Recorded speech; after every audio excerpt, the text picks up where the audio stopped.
or Latin immigrants. And there's a reason for that. And it's purposeful, by the way.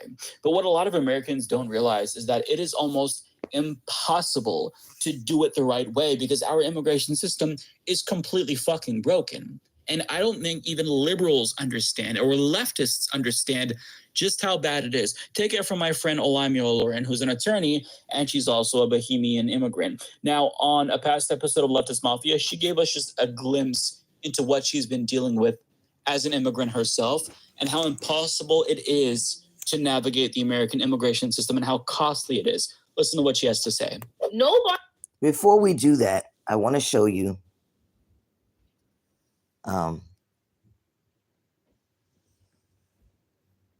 the people. Canadians.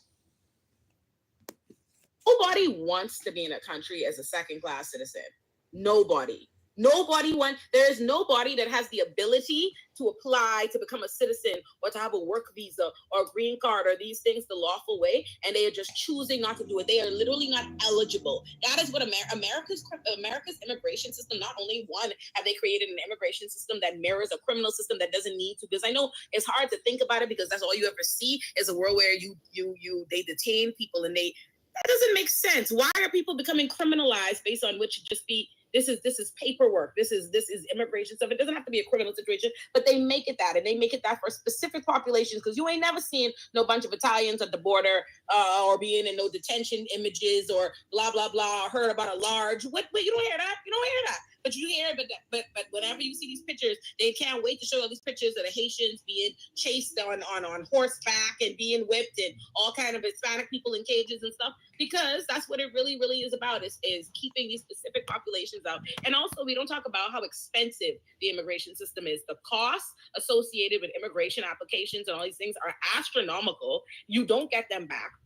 That's one. Two, what happens is if you apply, let's say you have OPT or you have a work permit or you have a green card and you apply to try to renew it or you apply for something.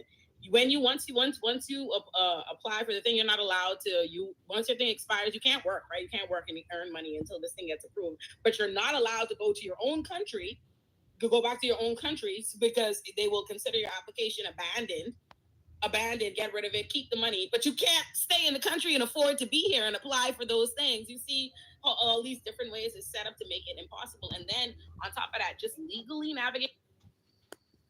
I'm an attorney who has been looking at my immigration situation since I was 14, and it's impossible. The average person, the things that I will miss or make a mistake on or something like. I'm an attorney looking at my immigration situation since I was 14.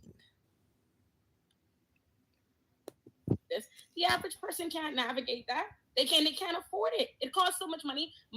Just to give you an idea, my company now, in the interest of transparency, so y'all can understand just how inaccessible it is. Been here for 15 years. Y'all see the career I had to make for myself to even make it possible that someone could try to sponsor me to try to get me a green card. The immigration fees are $33,000. When I got denied, and I had already at this point, I'd managed to get like a different visa, but once you get denied on that one, you gotta go. You have to go to the embassy. It's a whole thing. So I get there. I'm walking home from Blink Fitness, literally, and I get the email that U.S. has issued a decision. It's a denial, and I have to leave the country. Literally leave the country. The next day you have to leave because once you get denied, you're on a countdown, and if you stay for a certain amount of time, you're blacklisted for a certain. And then, and just to give you an idea how stressful that is, you have to go, even when you're approved, like let's say you apply for a visa and you're approved, you get the approval notice, you still have to go to the embassy and do an interview and basically convince them another time, and they could deny you for whatever reason, whatever person at the thing. And they give you, when I go, so that is the most, I can't tell you how stressful that is, 15 years of that.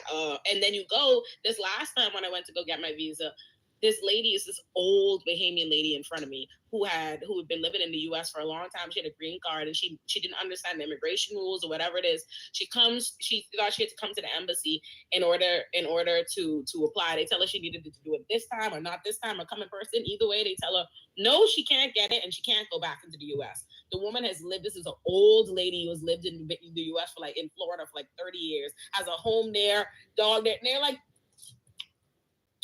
So, well, yep. And that's the shit that you're in there like, behind this person, like getting ready to have a stroke, because that's what it is. And I've experienced so many other friends and so many Bahamians and so many other people that have come to the US for a certain period of time and really struggled to try to be here to stay. Like it's an impossible journey. I have 5 sisters. I have 5 siblings. And my sister have 3 sisters that are just as intelligent, just as decorated, and all these different things.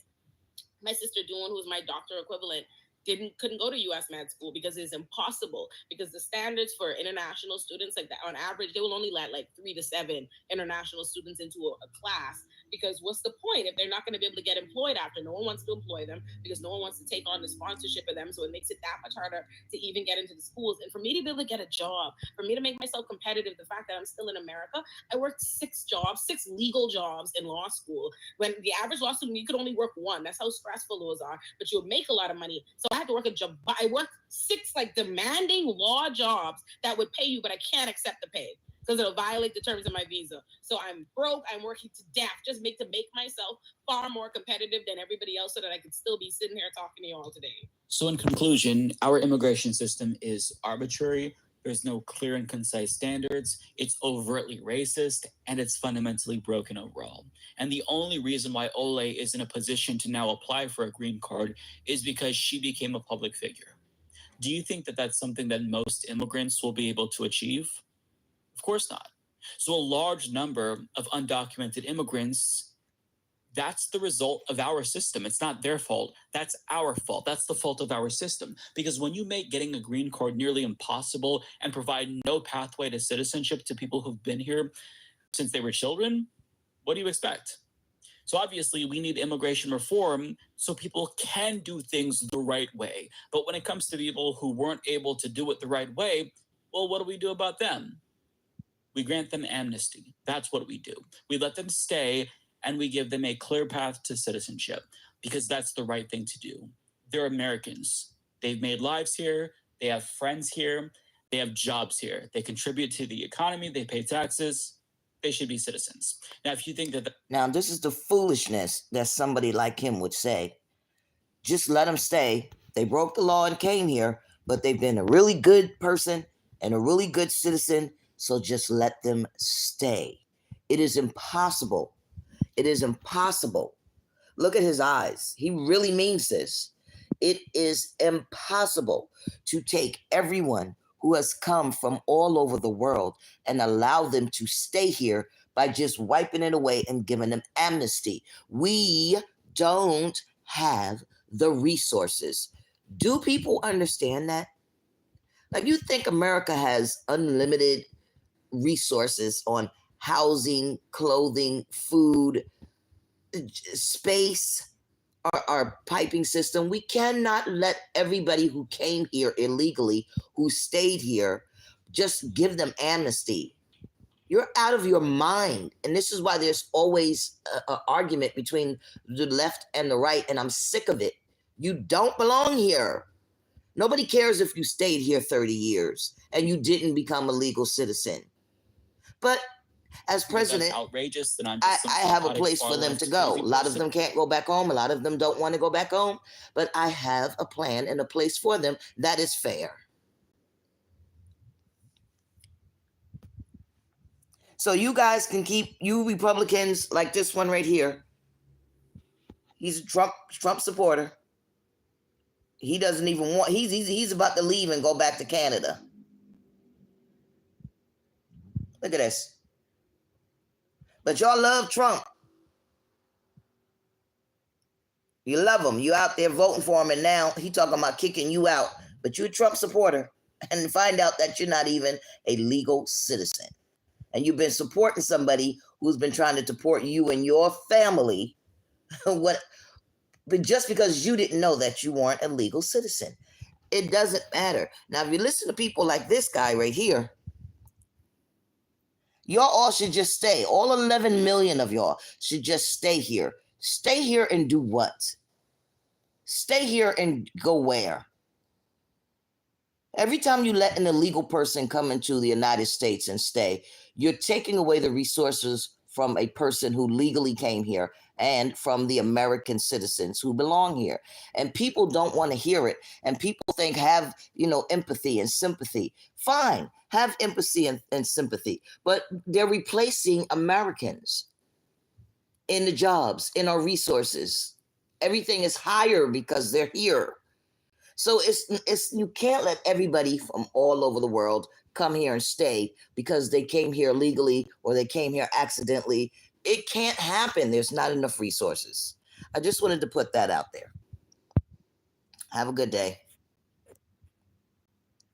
When I'm president, they getting out.